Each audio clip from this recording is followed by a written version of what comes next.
저희 계속해서 고린도전서 살펴보는데요.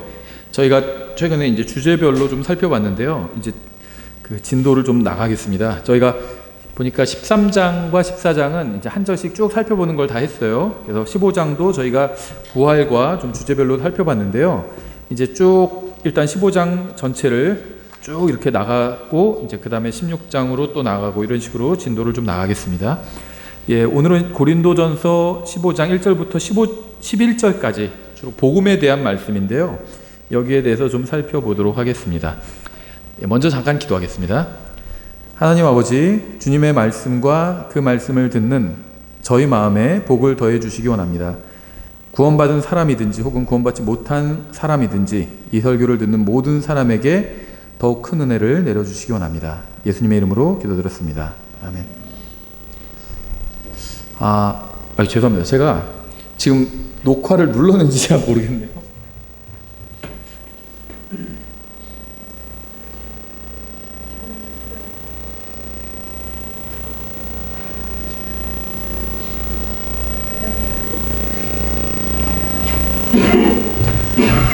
눌렀을까요? 안 눌렀을까요?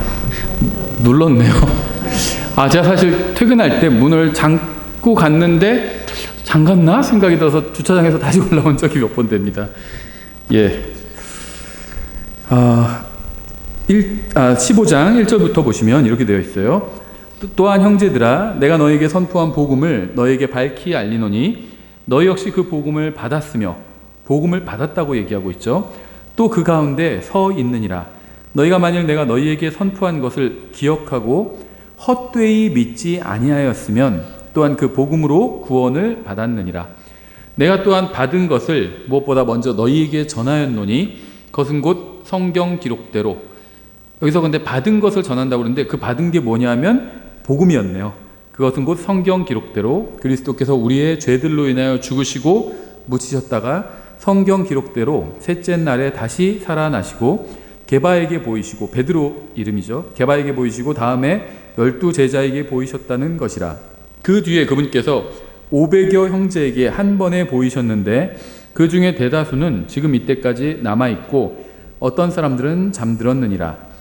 그러니까 500명 이상이 이제 부활하신 예수님을 만난 겁니다. 그러니까 초대교회에 막 몇천 명씩 더해졌잖아요. 매일 구원받는 사람들이. 그 이유가 있었어요.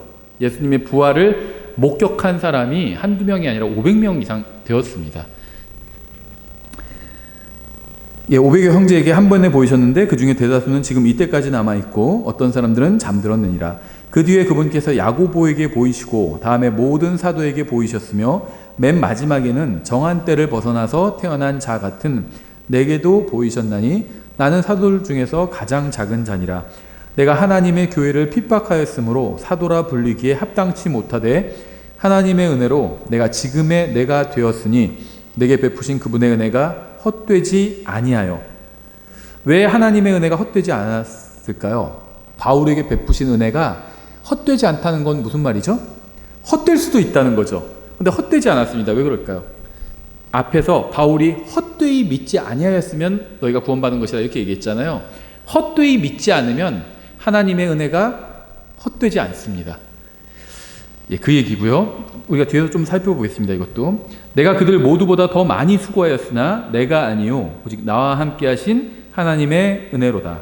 그러므로 나든지 그들이든지 우리가 그렇게 선포하매 너희가 그렇게 믿었느니라. 이 말씀을 기억하면서 저희가 1장에서 복음과 관련해서 생각나는 말씀이 있죠. 1장 17절과 18절.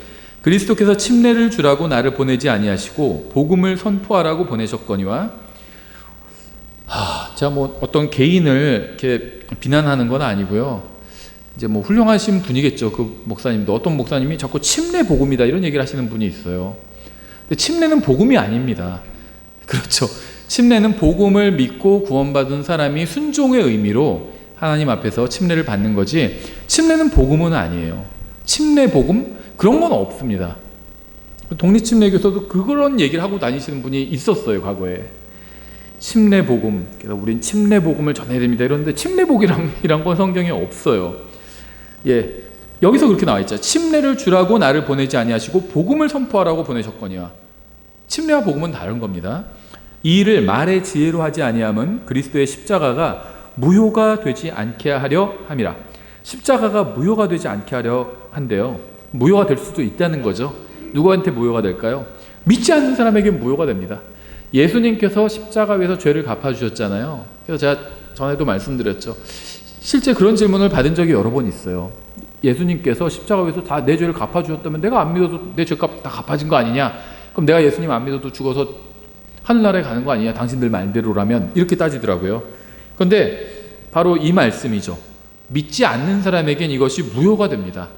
믿어야 효력을 미쳐요. 그래서 이런 것이 법에도 있다고 말씀드렸죠. 무권 대리 같은 경우가 그런 경우라고 말씀드렸죠. 권한 없는 대리 행위는 무효화할 수 있습니다. 그렇죠. 본인이. 그런데 본인이 나중에 인정하면, 추후에 추인하면은 그 효과가 본인에게 오게 됩니다. 우리는 예수님께 대리권을 준 적이 없어요. 내 죄값을 갚아달라고, 나를 위해서 하나님 앞에서 법률 행위를 해달라고 예수님께 대리권을 준 적이 없어요. 그런데 예수님께서 내 죄값을 갚아주셨습니다. 무권 대리 행위를 하신 거죠. 딱 보니까 너무 좋아요. 그래서 내가 추후에 인정했습니다. 그럼 그 효과가 나한테 오는 거예요. 인정하지 않아요. 그럼 효과가 오지 않습니다. 그래서 십자가가 무효가 되지 않게 한다는 것은요, 믿지 않는 사람들에겐 예수님께서 십자가 위에서 죄값을 갚아주신 게 무효가 된다는 겁니다. 믿은 사람들에겐 효력이 있어요. 아주 감사하죠. 십자가를 선포함이 멸망하는 자들에게는 어리석은 것이로되 구원받은 우리에게는 하나님의 권능이니라. 성경은 복음을 헛되이 믿지 않았으면 구원받았다고 말하면서 이제 그 복음이 하나님의 권능이다 이렇게 말씀하고 있어요. 방언이 하나님의 권능이다 이렇게 말하고 있지는 않죠. 신유가 하나님의 권능이다 이렇게 말하고 있지는 않아요. 복음이 하나님의 권능이다 이렇게 말하고 있습니다. 왜 그럴까요? 누가 병고침을 받아도요, 예수님을 믿지 않으면 죽어서 지옥에 갑니다. 저는 병고침 받는 게 나쁘다는 말을 하는 건 아니에요. 좋아요. 저도 제가 병에 걸리면 병고침 위해서 기도할 거예요. 저희 가족이 병에 걸리면 하나님께 병 고쳐달라고 기도할 겁니다. 주위에 아픈 사람이 있으면요, 그 사람 위해서 기도해야 됩니다. 병을 고쳐달라고.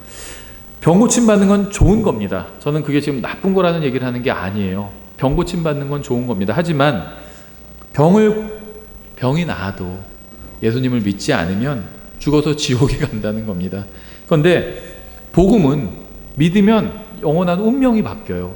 그래서 이것이 하나님의 권능입니다. 우리는 잘 못 느끼죠. 지금 당장 무슨 영원한 아직 생명을 막 누리고 있질 않잖아요. 제대로. 그러니까는 못 느낍니다. 근데 예수님께서 재림하시거나 아니면 우리가 죽어서 하늘나라에 가게 되면, 아, 정말 이 복음이 하나님의 권능이었구나. 이 세상에서 좀 몸이 아프고 좀 불편하게 사는 것, 그것은 그렇게 큰 이슈는 아니었구나. 이런 생각이 아마 들 겁니다. 이 세상 종교에는 사람을 구원하는 능력이 없고요. 따라서 어느 종교도 구원의 확신을 주지는 못합니다. 그래서 종교 생활을 하는 사람들은 그저 막연히 자기가 구원받았기를 바라거나 희망하면서 살고 있을 뿐입니다. 이 세상의 종교를 믿는 사람들은요, 아무도 자신이 구원받았다고 확신하지 못하고 죽어서 어디로 가는지 정확하게 알지도 못해요. 거의 대부분의 종교가 그래요. 오히려 나는 구원받았고 내가 죽어서 하늘나라에 간다 이렇게 얘기를 하면 교만하다고 그럽니다. 네가 그걸 어떻게 하냐? 네가 그 정도로 대단하냐? 하늘나라에 갈 만큼 대단하냐? 이렇게 생각해요. 근데 사실은 그 반대죠. 나는 하늘나라에 가기에 전혀 합당하지 않고 지옥에 당장 떨어져도 전혀 하나님께 아무런 문제가 없다. 그걸 인정했기 때문에 구원받은 거잖아요. 그렇죠. 그러니까는 전혀 좀 반대로 사람들은 생각하고 있는 거죠. 그 사람들이 그렇게 생각하는 이유는요, 자신의 죄값을 스스로 갚으려고 하는데 너는 어떻게 다 갚았냐? 다 갚았다고 얘기할 수 있냐? 이제 이렇게 묻는 거죠. 근데 자기의 죄값을 스스로 갚으려고 하는 건요, 문제가 있어요. 인간의 행위나 업적이나 소유한 것으로는 죄값을 갚을 수가 없고요. 또 죄값을 갚았다고 확신을 할 수도 없습니다. 왜냐하면 그거는 명확한 기준이 될 수 없기 때문이에요. 마치 제가 보통 사람들은요, 만약에 하나님이 있거나 하늘과 지옥이 있다면 착하게 산 사람들은 하늘나라에 가고 나쁘게 산 사람들은 지옥에 간다.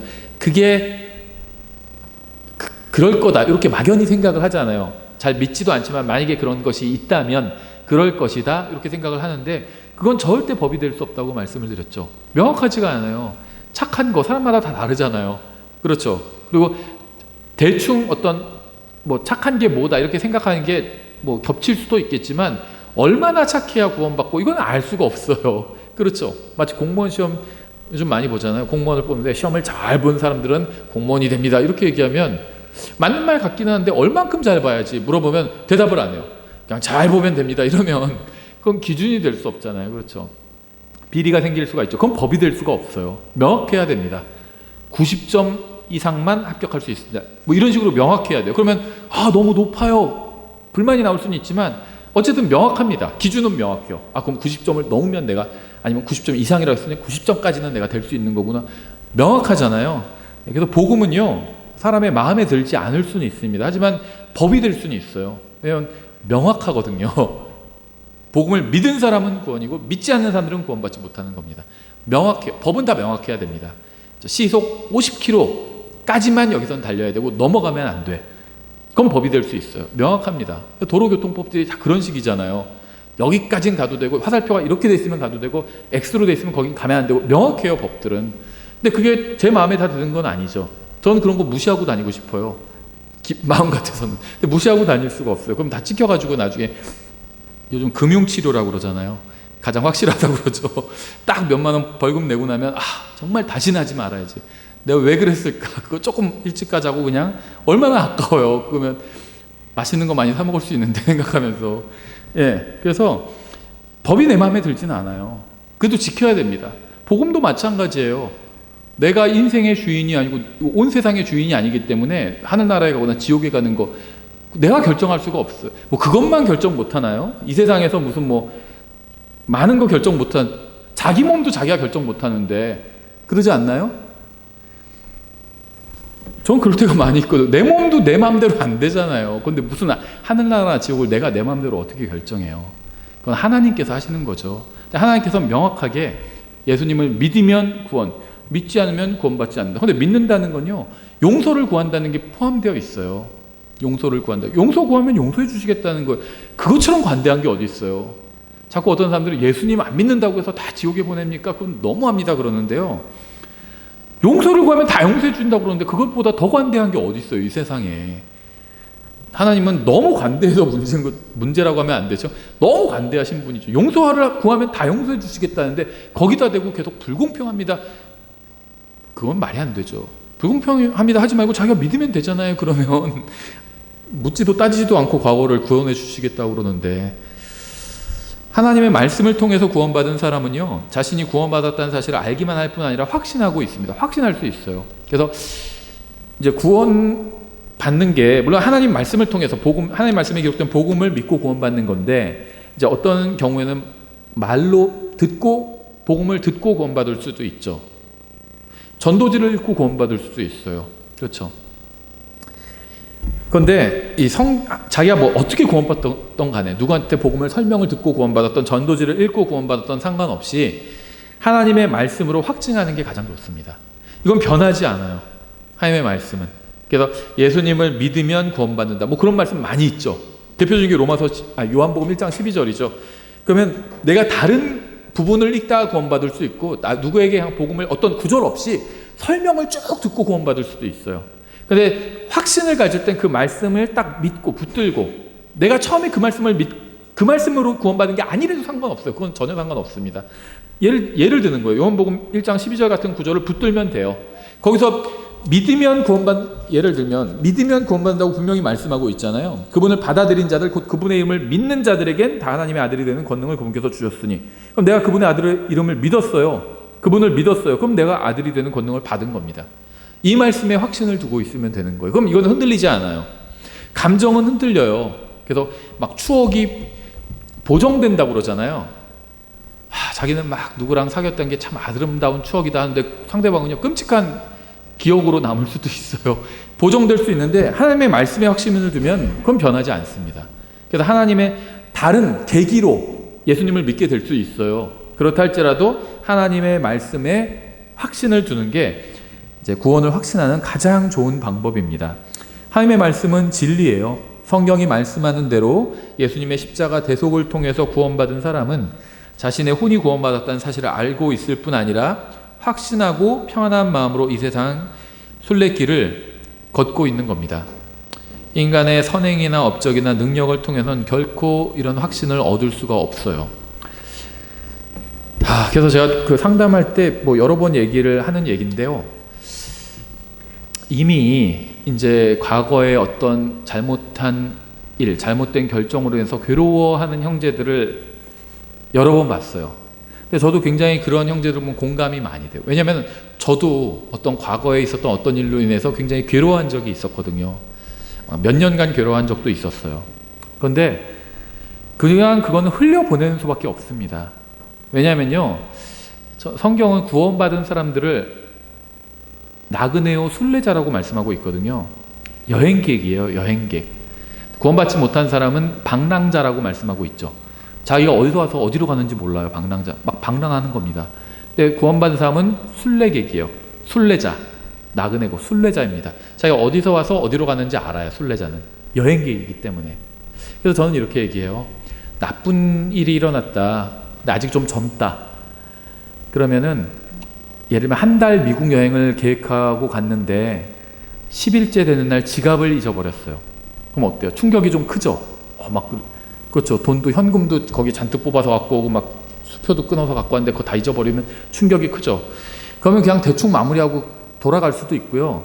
어쨌든 간에 내가 남은 20일 동안 그래도 최대한, 또 지갑을 잃어버린 거는 굉장히 안 좋은 일이지만 최대한 남은 기간을 좀 즐기면서 여행을 즐기다가 갈 수도 있는 거잖아요. 그게 손해를 좀 최소화하는 길이겠죠.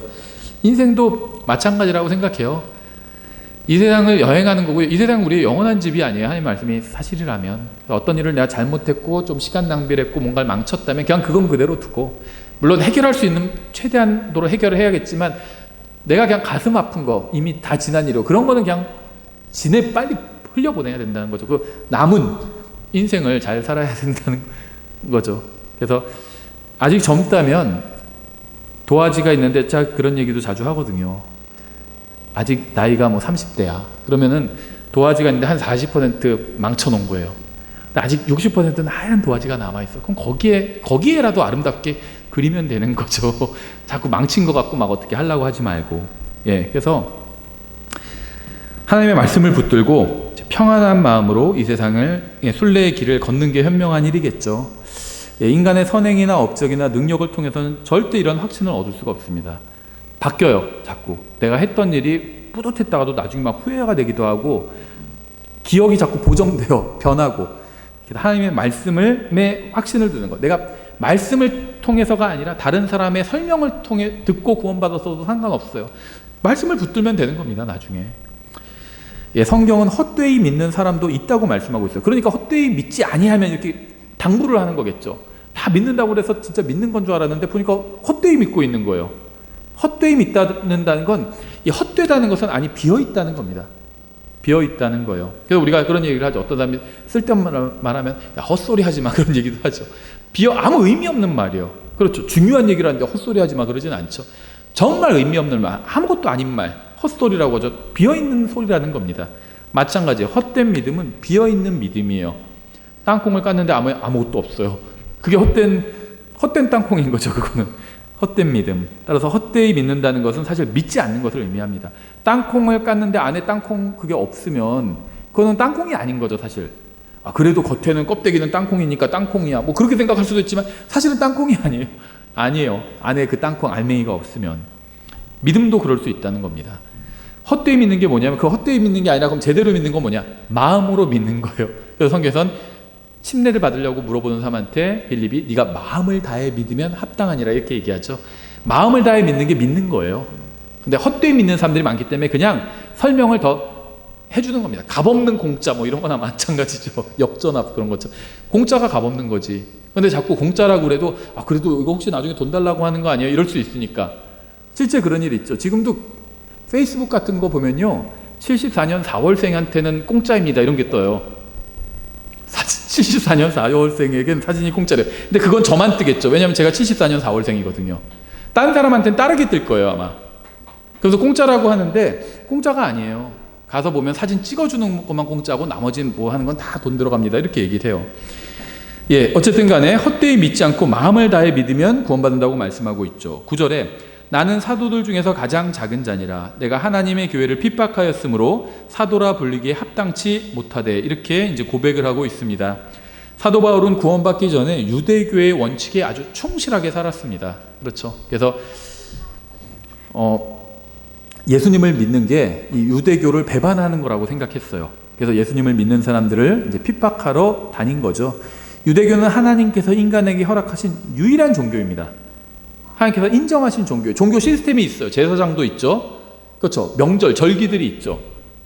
어떤 특정한 날, 막 절기들이 있는 게 이게 종교의 특징이에요. 근데 참된 복음은 그런 게 없어요.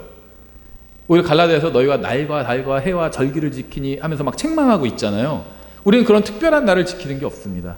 그런 게 더 의미가 없어요. 특별한 날이. 이 세상에서의 특별한 날이 의미가 없는데 종교들은 의미 있는 날이 있어요. 무슨 날을 지켜야 되고 뭘 지켜야 되고 이게 종교에서 또 큰 날이고 이거는 좀 작은 날이고 막 이런 구분이 있어요. 유대교도 그런 체계가 있습니다. 종교 체계가 막 계급, 성직자 계급 체계도 있죠. 제사장 위에 대제사장이 있고 그 아래는 또 레위인들이 뭐 받쳐주고 있고 체계가 있어요. 그렇죠. 종교예요. 이거는 전형적인 종교입니다. 어떤 분들은 모든 종교가 다 악하다 그러는데 아니에요. 유대교는 악하지 않아요.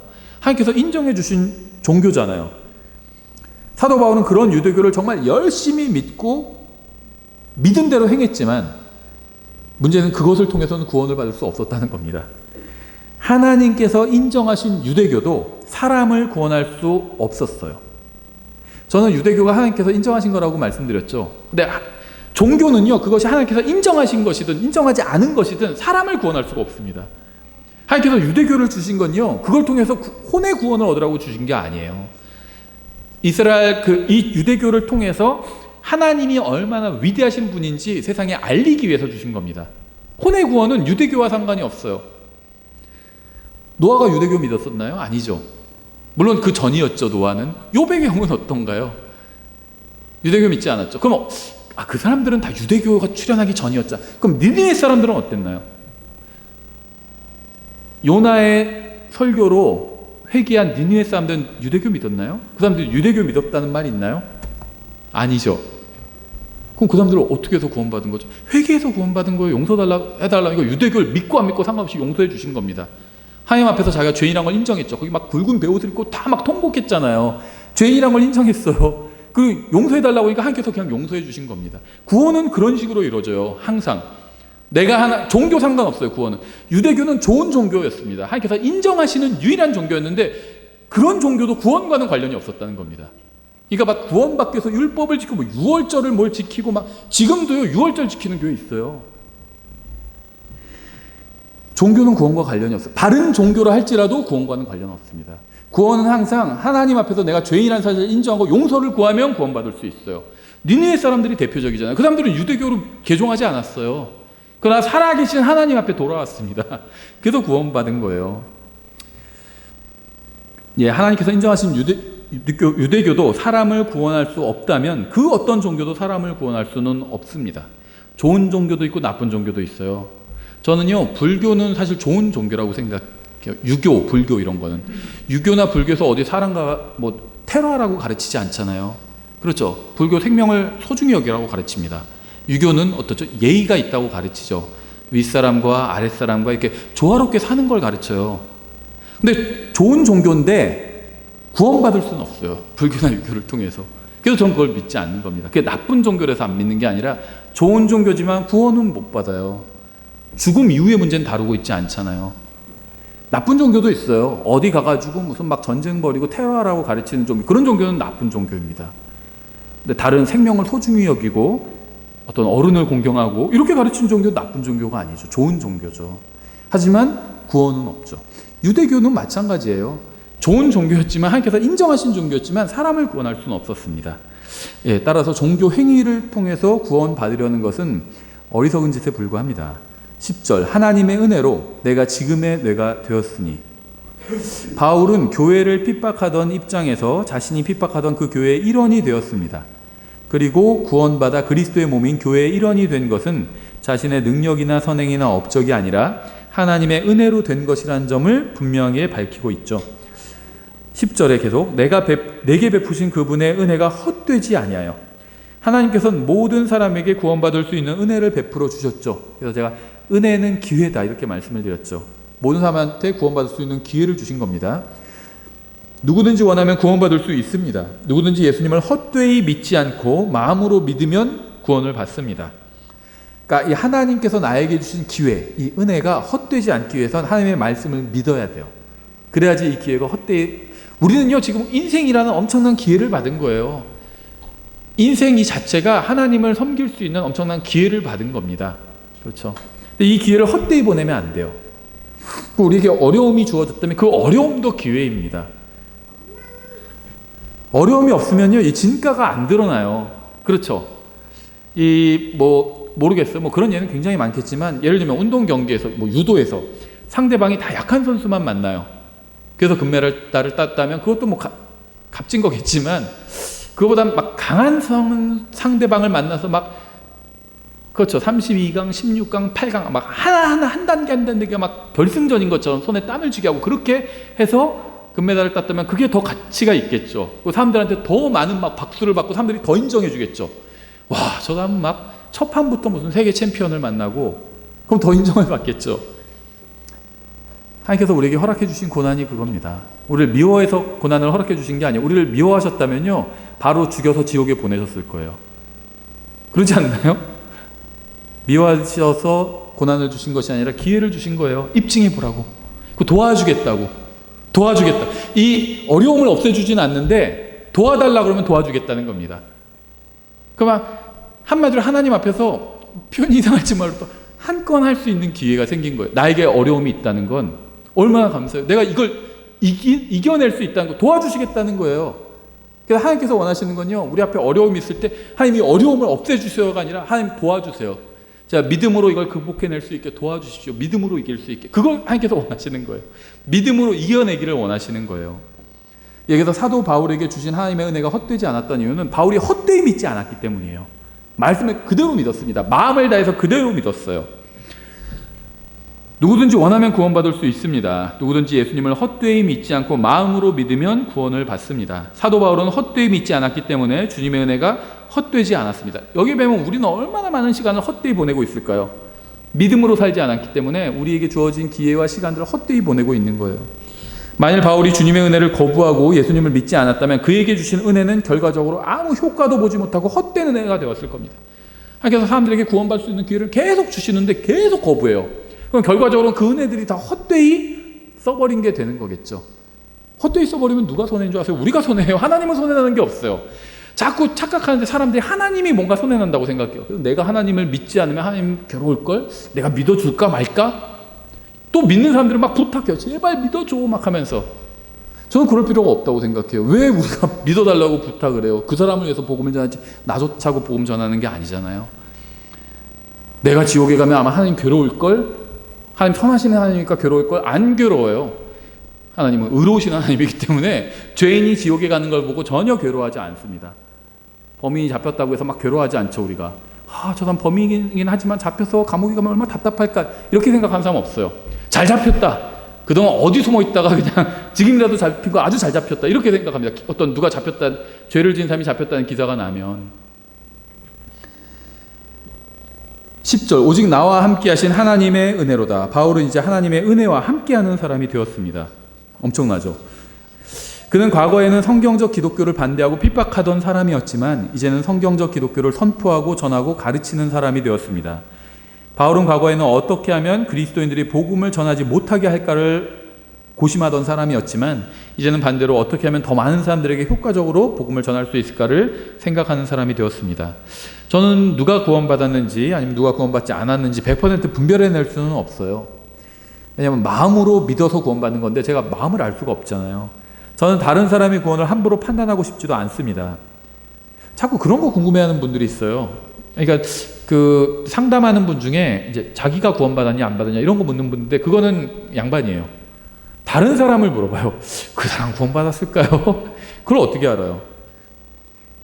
마음을 다해서 믿으면 구원받은 거고 안 믿었으면 구원받지 못한 거죠. 그걸 어떻게 알아요?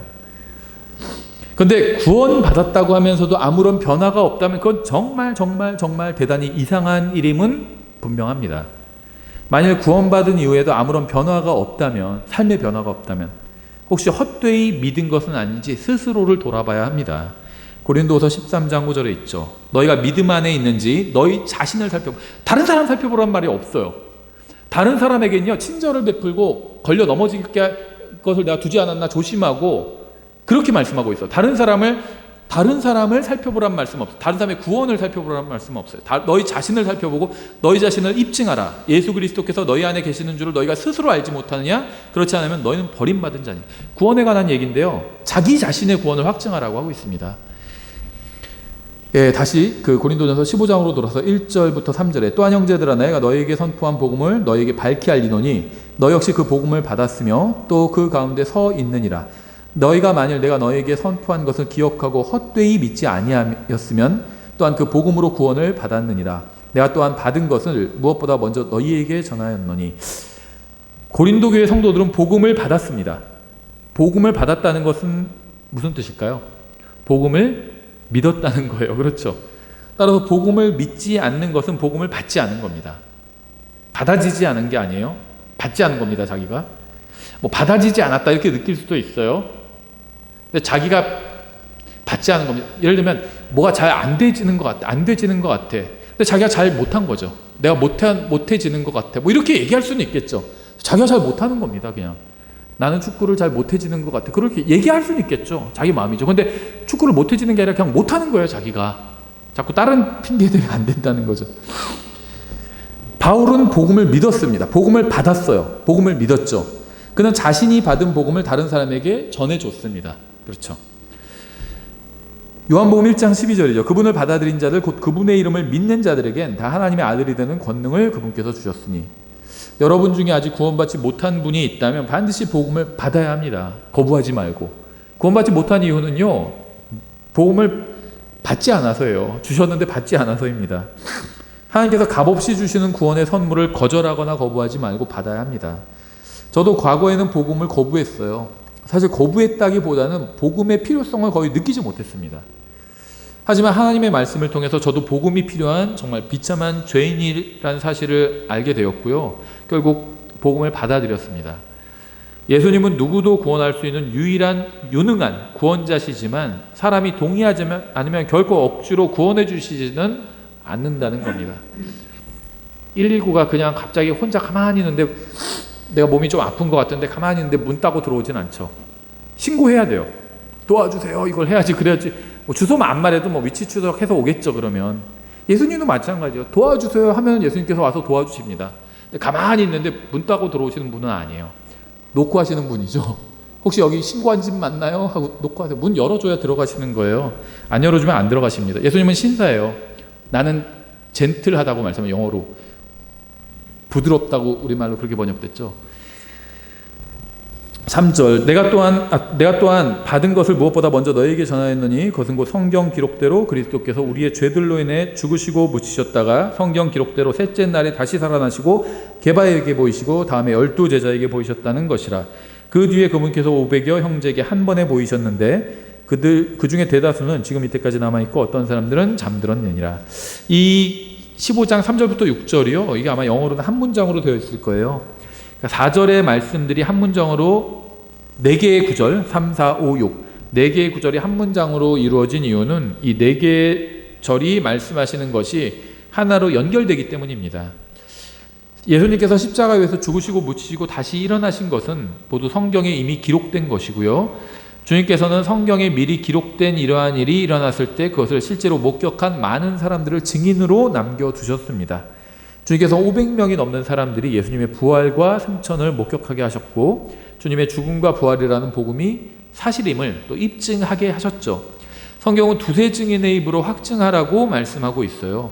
이건 뭐 어느 시대 어느 사회에서나 서로 일치하는 증언을 하는 서너 명의 증인의 증언은 사실로 받아들여져요.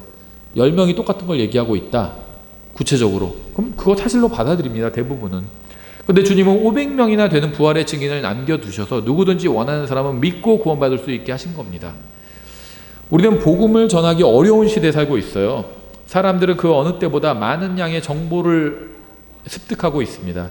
TV, 영화, SNS, 인터넷 이런 것을 통해서 수많은 거짓 정보를 사람들의 머리에 퍼붓고 있는 거예요.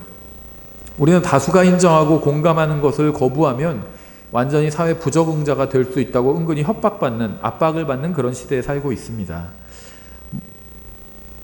모르겠어요. 최근에 저는 정치 이슈에 대해서는 이렇게 제 일이 아니라고 생각해요.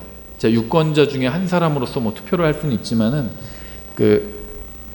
성경 교사의 이슈는 아니라고 믿습니다. 저는 복음을 전하는 게 성경 교사의 일이에요. 근데 최근에 이제 낙태 때문에 미국 법원에서 이제 낙태에 대한 판결 때문에 굉장히 시끄러워졌죠. 미국은 이제 어떤 대법원이 판결하는 게 법이잖아요. 그러니까 반대하는 분들은 이제 자기 신체에 대한 결정권 이런 걸 주장하죠. 근데 정말 왜 태아의 신체는 생각하지 않는 건지 모르겠어요. 자기 신체에 대한 결정권이라고 해서 다 허용할 수 있는 건 아니잖아요. 그러면 내가 마약하는 것도 다 허용하는 건 물론 어떤 유럽이나 미국 어떤 주에서는 허용하는 경우도 있지만 보통 허용하지 않죠. 강도가 센 마약이나 이런 것들은. 왜냐하면은 내 신체지만 내 마음대로 해서는 안 되는 것도 있는 거예요. 그리고 내 안에 있는 태아는 내 신체가 아니잖아요. 그렇죠. 예, 그러니까는 그런데도 불구하고 많은 사람들이 그걸 주장하니까요. 그걸 반대하는 사람들은 이제 압박을 받게 된다는 거죠. 미국도 모르겠어요. 어느 쪽으로 갈지는 모르지만 결국에는 다시 또 저쪽으로 갈 확률이 저는 높다고 봐요. 낙태 찬성으로. 그게 왜냐하면 세계적인 추세거든요. 우리나라 법에서도 낙태죄가 빠진 게 그냥 빠진 게 아니에요. 그게 추세입니다. 정부가 보수 정권이건 진보 정권이건 상관없이 그쪽으로 가게 돼 있어요. 지금 보수 정권이 들어섰다고 해서 낙태죄 다시 부활하지 못하죠. 왜냐면 그게 추세예요. 그건 그 사람들의 어떤 잘못이다 이런 거는 저는 아니라고 봐요. 추세가 이 세상형이 그쪽으로 가고 있는 겁니다. 참 안타까워요. 자기 신체에 대한 결정권은 중요하면서 왜 태아에 대해서는 아무도 생각을 안 해주는지. 예, 모든 종교가 같다는 말은 거짓말입니다. 죽음에서 부활하신 분은 예수님밖에 없습니다. 이 세상에서 바르게 사는 것을 가르치는 종교는 있어요. 유교나 그런 종교가 그렇죠. 죽음 이후의 문제를 해결해 주는 종교는 없습니다. 유대교도 이건 해결 못 해줘요. 예수님만이 죽음의 문제를 해결하실 수가 있습니다. 26절에 이렇게 되어 있어요. 멸망받을 마지막 원수는 사망이니라. 주님께서는 결국 사망도 멸하실 것입니다. 알코올 중독을 해결해 줄 수 있는 종교도 있고요. 불교가 원래는 그런데 요즘은 불교가 이 알코올 중독 해결이 안 되더라고요. 곡차라고 해서 또 마실 거 다 마시더라고요. 마약 중독을 해결해 줄 수 있는 종교도 있고요. 심리적 압박이나 분노 조절 장애 같은 거 해결해 줄 수 있는 종교도 있지만 죽음의 문제를 해결해 줄 수 있는 종교는 없습니다. 술을 마시지 않고 마약에도 손대지 않고 심리적으로도 안정된 사람도 결국 예수님을 믿지 않으면 죽어서 지옥에 가게 되죠. 결국은 죽게 됩니다. 죽음의 문제가 해결이 안 된다는 거예요. 인간의 가장 큰 문제는 죽음입니다. 사실 죽음 이후에 진짜 문제가 기다리고 있죠. 그 문제를 해결하면 죽음의 문제도 해결돼요. 친구나 재물이나 부모나 배우자나 직업이나 지식이 많은 문제를 해결해 줄 수는 있겠지만 죽음의 문제는 해결해 줄 수가 없습니다. 오직 예수님만이 죽음의 문제를 해결해 주실 수가 있어요. 계시록 2장 8절에서 이렇게 말씀하셨죠. 처음과 마지막이니 곧 전에 죽었다가 지금 살아있는 이가 이것들을 말하노라. 죽음에서 살아 돌아오셔서 다시는 죽지 않으신 분은 예수님밖에 없습니다. 이것이 우리가 예수님을 구원자로 받아들이는 문제를 진지하게 생각해야 되는 이유죠. 다시 고린도전서 15장으로 넘어와서 3절에 내가 또한 받은 것을 무엇보다 먼저 너희에게 전하였노니 그것은 곧 성경 기록대로 그리스도께서 우리의 죄들로 인하여 죽으시고 예수님은 병들어 죽거나 늙어 죽거나 살해당해 죽지 않으시고 우리의 죄들로 인해 죽으셨습니다. 주님께서는 자원해서 우리를 위해서 죽으신 겁니다. 예수님께서는 온 세상을 창조하신 전능하신 창조자로서 마리아의 태 속에 준비되어 있던 인간의 몸 안으로 들어가시고 태어나셔서 33년 반 동안 이 세상에서 인간으로서 걸으시고 음식을 드시고 또 주무셨습니다. 주님께서는 사람들이 자신을 채찍질하고 십자가에 못 박고 옆구리를 창으로 찌르도록 두셨지만 그러한 것으로 인해 죽지는 않으셨어요. 주님께서는 자원해서 여러분과 저의 죄값을 십자가 위에서 갚기 위해서 죽으신 겁니다. 주님께서는 여러분이 하나님 앞에서 영원히 살게 하기 위해서 십자가 위에서 자원해서 죽으신 겁니다. 4절에 묻히셨다가 성경 기록대로 셋째 날에 다시 살아나시고 예수님께서 성경대로 부활하셨다는 사실이 왜 중요할까요? 어떤 사람들은 당시에 예수님께서 진짜로 죽으신 것이 아니라 잠깐 기절했던 것이라고 주장하기도 합니다. 또 다른 사람들은요, 예수님께서 죽으신 것은 맞는데 육체가 부활한 것이 아니라 다만 영적으로만 부활하신 것이라고 주장해요. 여호와의 증인들이 이런 주장합니다. 예수님께서 죽은 건 진짜로 죽으셨어. 근데 부활하셨는데 그건 영만 다시 살아나신 거야. 이렇게 주장한다는 겁니다. 근데 이런 주장은요, 그들이 성경에 대해서 얼마나 무지한지를 잘 보여주는 거죠. 성경에 의하면 영이 몸을 떠나면 육체는 사망하게 됩니다. 그러니까 사망은 뭐냐? 성경적 정의에 의하면 세상에서 뭐 동공이 풀리고 맥박이 어떻게 되고 호흡이 멈추고 그럼 뭐 사망이라고 하잖아요. 뭐 삼지구설 뭐 이런 거 있잖아요. 근데 성경에 의하면 영이 몸을 떠나면 그게 죽는 거예요. 부활이란 건 반대로 영이 죽은 몸으로 돌아오는 것을 부활이라고 합니다. 영만 살아나는 부활, 그런 건 없어요, 성경에. 그건 죽은 상태입니다, 그냥. 영만 살아났다? 죽은 상태예요. 영이 다시 돌아와야 돼요, 육체 안으로. 그래야지 몸이 살아나는 겁니다. 그게 부활이에요. 따라서 영적으로만 부활했다는 말은요, 아예 성경적으로는 처음부터 성립할 수 있는 모순적인 말이에요.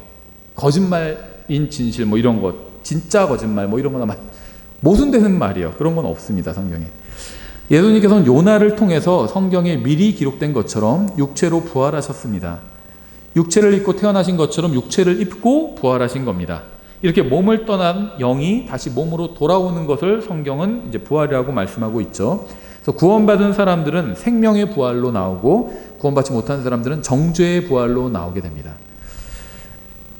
5절부터 8절에 게바에게 보이시고 다음에 12제자에게 보이셨다는 것이라 그 뒤에 그분께서 500여 형제에게 한 번에 보이셨는데 그 중에 대다수는 지금 이때까지 남아있고 어떤 사람들은 잠들었느니라.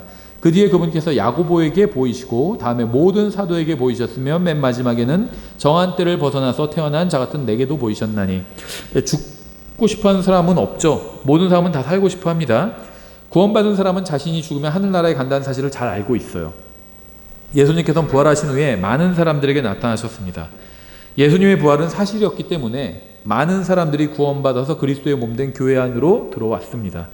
만약 주님의 부활이 사실이 아니었다면 그렇게 많은 사람들이 핍박과 고난과 죽음을 감수하지는 않았겠죠. 어떤 사람들이 말한 것처럼 예수님의 부활을 제자들이 조작한 것이라면, 십체를 없애놓고 부활했다고 그렇게 주장하는 것이라면 자기들이 조작한 거에 목숨을 걸지는 않았겠죠.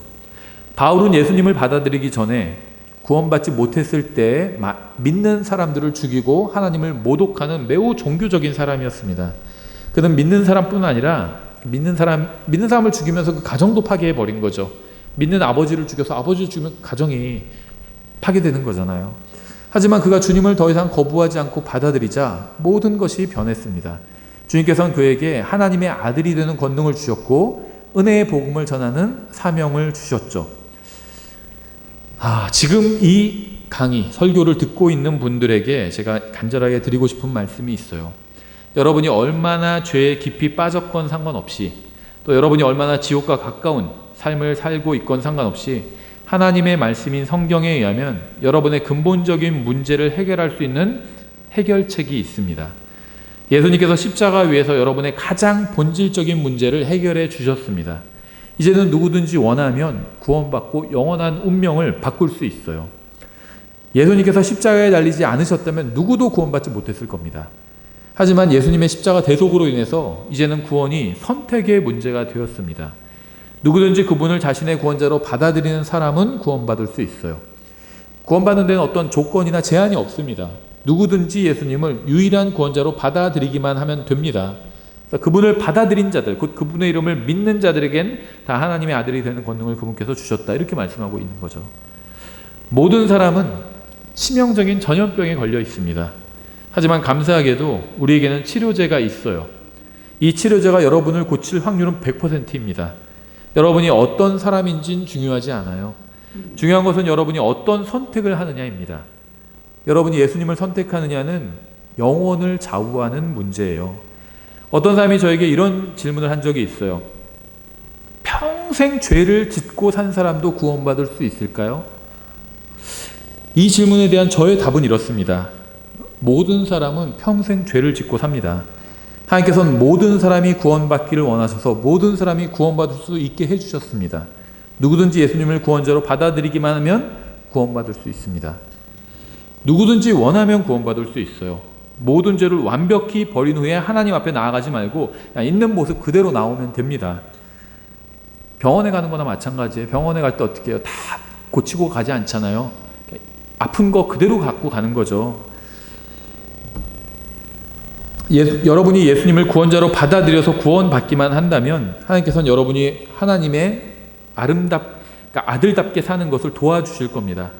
구원받지 않았다면 구원받는 것이 가장 시급한 문제예요. 그리고 구원받은 후에는 여러분이 말씀을 배우고 또 말씀대로 행하려고 한다면 성령님께서는 여러분을 바른 길로 인도해 주실 겁니다. 구원은 과정이 아닌 순간입니다. 구원은 선이 아닌 점이에요. 구원은요, 받으려고 노력하는 것이 아니라 그냥 예수님을 받아들이는 겁니다. 그분 안에 구원이 있어요. 그분을 받아들이면 내 안에도 구원이 들어오는 겁니다. 예수님 안에 구원이 있고 영원한 생명이 있기 때문에 여러분이 예수님을 받아들이면 예수님도 여러분을 즉시 받아주실 겁니다.